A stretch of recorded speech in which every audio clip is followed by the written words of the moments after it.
Harvey Mukis kan tadi Prof udah nyinggung ya di Instagram bahwa uang apa denda sama uang penggantinya itu cuma sekian persen dan pidana penjaranya juga sangat kecil ya gitu dari konstruksi hukum yang 300 triliun korupsi merugikan negara ya.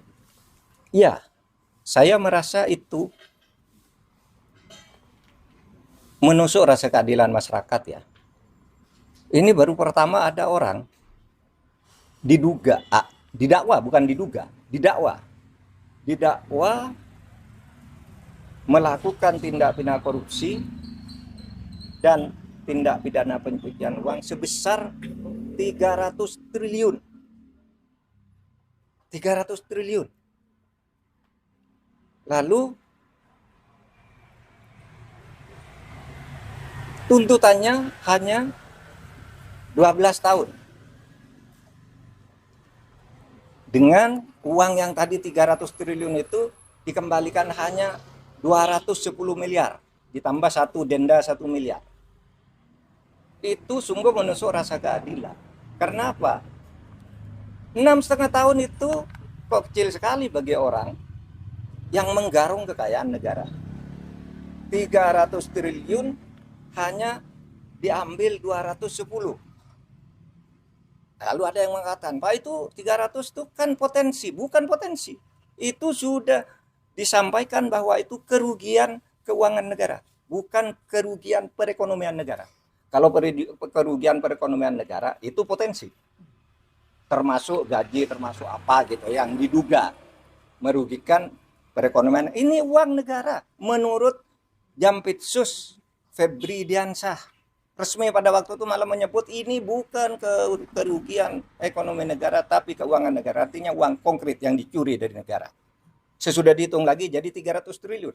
Hanya dikabulkan perampasannya 210 ditambah denda 1 miliar berarti 211. Ini sungguh tidak adil. Coba Anda ambil contoh Beni Cokro. Hukumannya seumur hidup, asetnya dirampas ratusan miliar oleh Kejaksaan Agung. Henry Surya semula dibebaskan di pengadilan negeri. Kita tidak terima. Langsung kasasi atau dituntut lagi dari kasus lain. Naik. Ya. Si Henry Surya ini semula bebas, kita langsung ke kasasi menjadi 18 tahun penjara. Hartanya juga diambil. Sudah disita oleh kepolisian lebih dulu. Atau Surya Darmadi itu divonis hitungan kerugian nih ekonomi nih, yang ekonomi nih bahkan hitungan ekonomi negara rugi 39 triliun. Dituntut oleh jaksa 39 triliun dengan denda 2 miliar sehingga menjadi 41 triliun. Dikabulkan oleh pengadilan negeri. Tetapi naik banding tetap kena 2 triliun. Hanya uang kecil loh, kena 2 triliun. Ini 300 triliun kena hanya 250 miliar. 250 miliar dari 300 triliun itu berapa? 0,007%. 0,007%. Tidak sampai separuh. Tidak sampai setengah persen. Anda bayangkan itu. Nah oleh sebab itu, menurut saya, Kejaksaan nampaknya kurang konsisten juga. Mengapa menyebut dakwaan 30, kok kemudian tuntutannya 250? Kan terlalu jauh meskipun sudah dihitung ulang oleh pengadilan terlalu jauh itu. Berarti kalau dari 350 jadi ini berarti seluruh dakwanya itu agak hoax gitu ya, agak tidak tepat. Nah itu supaya diingat bahwa kita mengembalikan aset sekaligus memberikan hukuman yang setimpal. Apapun alasannya itu hukum yang berlaku dan itu sudah didiskusikan lah soal apa denda damai, soal kembalian aset sudah didiskusikan semua dan sudah ada undang-undangnya di tempat kita. Apalagi? Di kasus itu masih ada cara untuk memulihkan rasa keadilan itu, Prof? Ada. Kalau Kejaksaan Agung mau konsisten ada dong.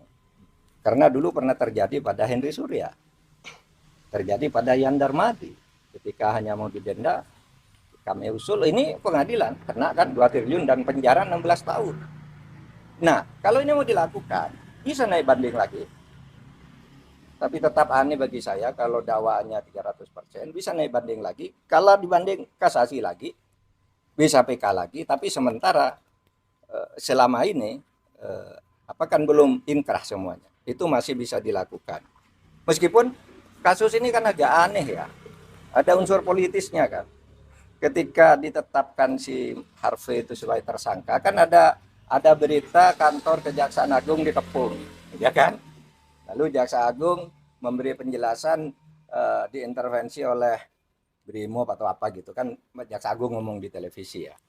Lalu analisis di luar itu sebenarnya bukan penangkapan terhadap mafia nikel, tetapi apa? Itu upaya pergantian penguasa mafia, sehingga yang lama dihantam agar ganti gitu. Tapi hukumannya tidak sungguh-sungguh. Analisis itu pernah muncul.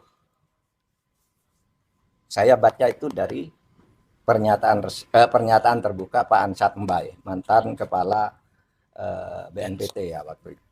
Dulu zaman saya Menhan, dulu dia kepala BNPT, tapi dia berbicara dalam konteks ini, Pak, ini kan hanya pergantian aja, sehingga kelihatannya tidak sungguh-sungguh atau takut.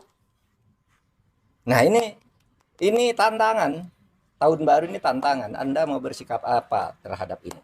Apalagi Prof, terkait dengan pertimbangan majelis hakim dalam menjatuhkan vonisnya ke Harvey Mois itu kan dia majelis hakim menyinggung bahwasanya tuntutan yang dilayangkan jaksa kepada Harvey itu terlalu berat gitu, dan bahkan majelis hakim menyampaikan kalau Harvey Mois ini hanya perwakilan dari PT Refine Bangkatin ini untuk mengurus terkait dengan proses timah ini, Prof. ya pertimbangan bisa dicari-cari, apalagi pertimbangannya karena katanya sopan. Mana ada orang diadili tidak sopan? Semua orang diadili pakai jilbab, pakai sarung, pakai ini. Itu enggak bisa karena punya anak. Semua maling punya anak. Kalau mau membebaskan orang, menurut saya yang dibebaskan maling-maling kecil dulu. You tahu enggak? Berapa jumlah penghuni penjara? Catatan saya ketika saya menjadi Menko Polhukam di tahun terakhir, penghuni penjara di Indonesia adalah 263.000 orang. 50% lebih itu narkoba, korban kejahatan narkoba. Yang koruptor itu tidak sampai 0,5%. Dari 263.000 itu hanya 1.290 atau 1.300 orang. Itu tidak sampai 0,5%. Kenapa kok ini yang istimewakan? Yang pencuri ayam, korban narkoba, orang membunuh istrinya karena istrinya selingkuh, orang karena ditipu, orang membakar orang karena kalap gitu. Kenapa tidak itu aja yang dibebaskan kalau alasannya biar penjara penuh gitu? Ini tidak masuk akal semua. Mari kita rasional kalau ingin baik. Kalau enggak ya udah. Tapi saya masih punya asa. Prof, soal konsistensi kejaksaan, kan dalam sidang terungkap bahwa ada grup news smelter yang isinya itu bos-bos smelter termasuk hakim dan adminnya adalah polisi. Waktu itu di Reskrim Polda sana ya. Sekarang udah dari Direktur Tindak Pidana Narkoba Bareskrim, udah Brigjen ya gitu. Tapi di sidang nggak dipanggil jadi saksi, padahal dia jelas admin grup itu. Nah itu makanya saya bilang Kejaksaan Agung itu tidak dalam posisi bebas sesuai dengan hukum. Kan ada peristiwa yang mendahului ya. Ketika Kejaksaan Agung itu dibilang diteror, ini si Jampitsus dibuntuti kemana-mana, kemudian ada drone di sekitar Kejaksaan Agung dan sebagainya. Itu semua mendahului peristiwa ini, sehingga lalu orang sekarang mengkait-kaitkan, meskipun orang bilang wah itu yang dulu bilang oh ya itu tidak benar, sekarang terjadi hal seperti ini. Mungkin orang bisa mengaitkan ke situ. Udah? Oke, Bro. Terima kasih banyak, Bro.